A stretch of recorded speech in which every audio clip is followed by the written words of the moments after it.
नमस्कार दर्शकों, बहुत बहुत स्वागत है आप सभी का इंडिया न्यूज के इस खास बुलेटिन में। बड़ी और ताजा खबरों के साथ मैं हूं लीचवी रॉय और सबसे पहले भोपाल का रुख करेंगे, जहां पर सूबे के सीएम डॉक्टर मोहन यादव पहुंचे हुए हैं। सभा को संबोधित करेंगे थोड़ी देर में। सुनिए क्या कुछ सूबे के सीएम यहां पर कहेंगे।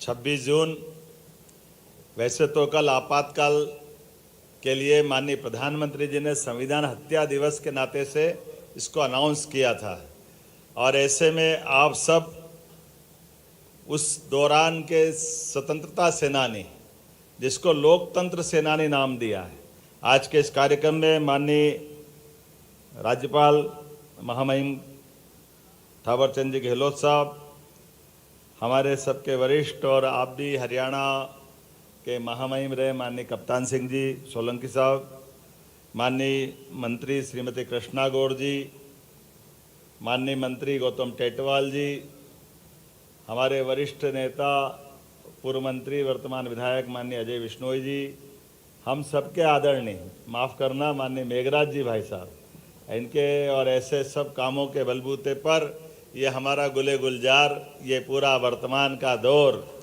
आप सबके उस जनसंघ के ज़माने से चली हुई यात्रा के बलबूते पर यहाँ तक मुकाम हासिल की है। माननीय संघ के हमारे प्रांत संचालक जी माननीय पांडे जी, इस अवसर पर माननीय सांसद आलोक जी, माननीय विधायक प्रोटेम स्पीकर रहे माननीय रामेश्वर शर्मा जी, माननीय महापौर जी श्रीमती मालिनी गौड़ जी, पीछे मंच पर मौजूद सभी वरिष्ठ जन माननीय जगदीश जी, और ये पूरे आयोजन के युवा नेता दो हैं, एक तपन भौमिक जी और एक कैलाश सोनी जी, दोनों के लिए जोरदार तालियां। दोनों युवा नेता अपने लिए धुन के पक्के, पूरे साल मीसाबंदी की कोई याद दिलाए न दिलाए, दोनों एक के बाद एक तरफ से कोई छोड़ता है तो दूसरी तरफ पकड़ के उसी विषय को आगे बढ़ाते हैं। मैं आज के इस अवसर पर सामने बैठे आप सबको प्रणाम करता हूं, आपका अभिनंदन करता हूं। खास करके मीसाबंदियों को लेकर के अभी सारी बात माननीय कैलाश जी भाई साहब ने उस समय के वातावरण को भी लेके की है। ये सारी बातें एक एक करके उसमें आई है। मेरे द्वारा जो आपने कहा है कि ये बात सही है कि परिवार में से इन व्यवस्थाओं को समझने का मौका मुझे भी मिला है। जब घर से पिता चले जाए और ऐसे में जब दौर निकलता है तो घर का संभालने वाला कौन हो सकता है, घर का संचालन कैसे करे, सारी कठिनाइयों के दौर से हम और आप निकले हैं। लेकिन ये बात सही है कि वो कीमत हमने चुकाई है, लेकिन उससे बड़ी बात आपके द्वारा ये जो कीमत चुकाई गई थी, जो अगर अंदाज लगा लो कि 1947 में देश आज़ाद हुआ और आसपास के बहुत सारे देश, ये बगल का पाकिस्तान हमारे साथ ही आज़ाद हुआ एक दिन पहले, या अभी वर्तमान में बांग्लादेश की हालत क्या हो रही है, श्रीलंका की हालत हमने देखी है, नेपाल में किस ढंग की स्थिति बनी है, और ये तो दुनिया का सबसे बड़ा लोकतंत्र है भारत। आज जब ये मीसाबंदियों की लड़ाई की बात करते हैं और आपके योगदान की बात करते हैं, तो सच्चे अर्थों में आपका योगदान कितना बड़ा है ये उसका एहसास तब होता है जब हमने देखे वो जो मानसिकता है एक परिवार के अंदर ताकत संपन्न होने के बाद, जो उनके अंदर के जो अहंकार है, सारे लोकतंत्र को ताक पे रख करके केवल परिवार के अंदर हम अपने आप को सारे देश के ऊपर मान ले, ये जो कुत्सित मानसिकता है, उस मानसिकता की पराकाष्ठा जो 1975 से प्रारंभ हुई वो खत्म नहीं हुई। आपने देखा उनके जीवन काल में उन्होंने उसके बाद और तांडव किया। जब दोबारा मौका मिला प्रधानमंत्री बनने का तो बिना कारण से राज्य सरकारों को भंग करके जो उनने एक नया नाटक प्रारंभ किया, धारा 356 लगा करके पूरे देश के अंदर जिस ढंग का माहौल बनाया, 90 से ज्यादा चुनी हुई सरकारों को घर भेजने का काम आपने इस मध्य प्रदेश के अंदर राम मंदिर की घटना को आड़ में लेकर के, हम सब जानते हैं ऐसे कई घटनाक्रम हुए। अब मध्य प्रदेश ने क्या किया था, सुंदरलाल पटवा जी की सरकार ने कुछ किया था क्या? वो तो अपना काम कर रहे हैं, चुनी हुई सरकार। लेकिन चुनी हुई सरकार ऐसी सरकारों को लेकर के ये जो कांग्रेस की मानसिकता है ना उस समय सुधरी, उसके बाद उनके पुत्र आए हम सब जानते हैं राजीव गांधी जी के समय इसी देश के अंदर 3 तलाक के घटनाक्रम को लेकर के जो निर्णय हुआ, अरे इतना बड़ा निर्णय सुप्रीम कोर्ट ने किया। ये बात सही है, कई बार वोट के कारण से लोकसभाओं के अंदर कई मसले निपटते नहीं है, तो सुप्रीम कोर्ट ने फैसला दे दिया। लेकिन फैसला देने के बाद भी 3 तलाक के निर्णय को बदल करके लोकसभा के माध्यम से फिर वही अपना जो मन का अहंकार है, वोटों का जो एक आकर्षण है, कांग्रेस की जो अपनी कमियां है, उसी कमी का नया रिकॉर्ड बना। और उसके बाद बड़े मियाँ तो बड़े मियाँ, छोटे मियाँ सुभान अल्लाह। बाद में आए ये जो वर्तमान के नेता प्रतिपक्ष, इनके तो आचरण देखो कैसा समय आया है। अरे और खराब समय आया कि इनके अपने दल के द्वारा चुने हुए प्रधानमंत्री को एक कैबिनेट का अपना मुखिया जो भारत सरकार के माध्यम से दुनिया में एक अलग सम्मान पाता है, लेकिन जिस प्रकार से कैबिनेट के निर्णय को उनके मुंह पे मार करके, ये उनके मुंह पे नहीं मारा, ये इस पूरे देश के मुंह पे मारा था। इतना काला समय था उस समय का, जो हमको एहसास करा था कि कांग्रेस का मन क्या क्या जानते, क्या करते हैं, ये किस तरह से जीते हैं। और उससे आगे बढ़ करके भी हमने देखा है कि कहाँ एक तरफ नेता प्रतिपक्ष जैसा 50 साल तक तपोनिष्ठ नेता 5 प्रधानमंत्रियों के सामने 50 साल तक दहाड़ते हुए अटल बिहारी वाजपेयी जी ने नेता प्रतिपक्ष के पद को कितनी गरिमा, आसमान की ऊंचाइयों तक ले गए। दुर्भाग्य के साथ कहना पड़ेगा, जब ये बने तो उसको रसातल में ले जाने का काम किया, कितना लज्जित कर दिया। इसी देश के अंदर, इसी प्रदेश में अभी से कुछ दिन पहले ये जो अपनी घटना सिंदूर वाली हुई, जोरदार अभिनंदन करो माननीय प्रधानमंत्री जी के माध्यम से।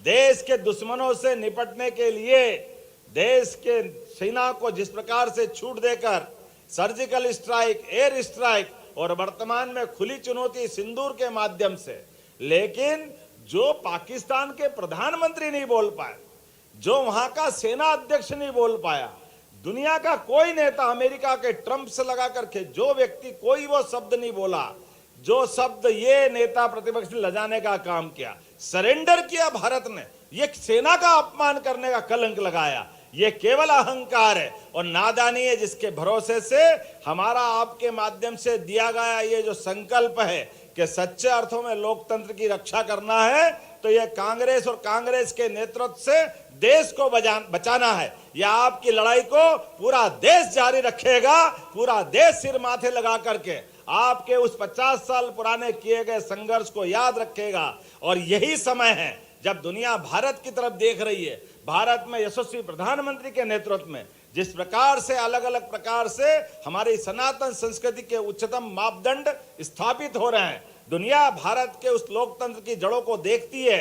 हाँ, लोकतंत्र की जड़ें कितनी गहरी है। हमारे भारत की तरफ देखो, 5000 साल पहले भी भगवान कृष्ण ने द्वारका में अपने पुत्र को राजगद्दी नहीं दी। ये हमारा देश का लोकतंत्र कहता है। 2000 साल पहले विक्रमादित्य ने शकों को परास्त करने के बाद अपने पुत्र को गद्दी नहीं दी। ये हजारों लाखों साल का हमारा इतिहास है, जो सच्चे अर्थों में लोकतंत्र की जननी के नाते से जाना जाता है। तो मैं मान के चलता हूं, आज के इस अवसर पर आप सबके माध्यम से जब प्रदेश भर के सारे ऐसे लोकतंत्र सेनानियों का सम्मेलन हो रहा है, ऐसे में हमारी सरकार कुछ काम कर दे तो ऐसा लगता कि सच्चे अर्थों में हमारी सरकार बनाना सार्थक हो गया। मेरी अपनी ओर से आप सबको बधाई देता हूं, आपको प्रणाम करता हूं, आपके उस संघर्ष को स्मरण करते हुए नमन करता हूं। और जो जो आपने बात कही थी वो सारी की सारी बातें हमने पूरा करने का प्रयास किया है। लेकिन उससे आगे बढ़कर भी अभी और भी हमने कुछ चीजें सोची है, जैसे 70 साल से ऊपर वाले सारे स्वतंत्रता सेनानियों को आपको आयुष्मान कार्ड निःशुल्क जो दिया जाएगा, ताकि आपका इलाज पूरा तौर पे सरकार की चिंता रहेगी, आपको स्वयं को चिंता करने की जरूरत नहीं। और किसी कारण से अब करेली में रहते हैं हमारे माननीय कैलाश जी, और आपको कोई भगवान न करे अगर वहां से लेके जबलपुर या दिल्ली बंबई भी जाना पड़े, तो पीएम एयर एम्बुलेंस के माध्यम से सारे मित्रों के लिए ये व्यवस्था हम हमारी सरकार के माध्यम से देने वाले हैं। आपका सबका वो जो योगदान है पीएम एयर एम्बुलेंस के माध्यम से, या जो हमारी सरकार ने सबकी चिंता की, तो सबसे पहली चिंता तो लोकतंत्र सेनानियों की होगी। होना चाहिए कि नहीं होना चाहिए? आपकी चिंता नहीं होगी तो किसकी होगी? और उससे आगे बढ़ करके आपके अपने परिवार में भी हमारी सरकार ने इस वर्ष को 2025 को उद्योग और रोजगार अवसर के रोजगार वर्ष मनाने का निर्णय किया है। इसीलिए अलग अलग प्रकार के सभी कामकाज को लेकर के सरकारी सर्विस तो जो है वो है ही, उस पे हम काम कर ही रहे हैं, लेकिन सरकारी सर्विस के साथ साथ सभी प्रकार के अलग अलग योजनाओं से व्यक्ति का जीवन में कष्ट कम हो और उसके घर में सुख का दरवाजा खुले, इस नाते से सभी योजनाओं को लेके चल रहे हैं। तो शासन की सभी योजनाओं में अगर पात्रता पाई गई तो सबसे पहले अधिकार हम सभी लोकतंत्र सेनानी के परिवार को दे करके अगली पीढ़ी को भी ये पाबंद करेंगे कि सरकार की व्यवस्थाओं के बलबूते पर जब आम जनता की चिंता हम कर रहे हैं तो लोकतंत्र सेनानी की चिंता भी हम करेंगे। मैं आज के इस अवसर पर पुनः आपका स्वागत करता हूं, अभिनंदन करता हूं। और ये बात सही है कि अब से कुछ देर पहले ही गवर्नर गुजरात हमारे जबलपुर में उतर चुके हैं, उनके साथ प्राकृतिक खेती का एक बड़ा कार्यक्रम होने वाला है। इस नाते से मुझे वहां जाना था, लेकिन चूंकि अपना कार्यक्रम और आपका हमारा कार्यक्रम और ऐसे में कप्तान सिंह जी भाई साहब, थावरचंद जी भाई साहब और पूरा मंच है, तो मैं कैसे छोड़ के जा सकता था। हमने थोड़ी अनुमति ले ली, लेकिन अब मुझे लगता है कि हमारा ये कार्यक्रम यहाँ आकर के अगले दिन के लिए अगला दिन हमारे पास जो संकल्प है इन व्यवस्थाओं के बलबूते पर लोकतंत्र को ये झूठे लोग आज कितनी बेदर्दी से बोलते, कैसे बोलते शर्म भी नहीं आती कि संविधान बचाने की लड़ाई लड़ते। अरे संविधान की हत्या करने वाले हत्यारे अगर संविधान बचाने की बात करेंगे, ये कैसे दुर्भाग्य के साथ कहना पड़ेगा। जिनने अंबेडकर जी की आत्मा को दुखाया, जीते जी कष्ट दिया, मरने के बाद भी उनका अंतिम संस्कार दिल्ली में नहीं करने दिया, चुनाव लड़ने गए तो चुनाव नहीं जीतने दिया, ये बेदर्दी से बोलते कि हम अंबेडकर जी का ध्यान रखेंगे। अंबेडकर जी के जीवन में जितने कष्ट आए वो सब कांग्रेस के दरवाजे से आए। आज के इस अवसर पर ये पूरे भाव और मनोभाव के आधार पर हमारी पार्टी भारतीय जनता पार्टी। बीच में कर्नाटक के राज्यपाल महोदय हैं, तो कार्यक्रम समाप्ति के बाद राष्ट्रगान होगा, उसके बाद फिर आप जा सकेंगे। इसके पहले श्री संतोष शर्मा जी हमारे कोषाध्यक्ष हैं, वो आभार व्यक्त करेंगे। कृपया 1 मिनट का समय और दीजिए। मंच पर बैठे समस्त अतिथिगण माननीय मुख्यमंत्री जी के प्रति आभार व्यक्त करते हैं कि मुख्यमंत्री निवास हम सबको उपलब्ध करवाया और आप दूर दूर से पधारे सारे लोकतंत्र सेनानी इस कार्यक्रम में उपस्थित रहे, इसके लिए आपको बहुत बहुत धन्यवाद। भारत माता की जय।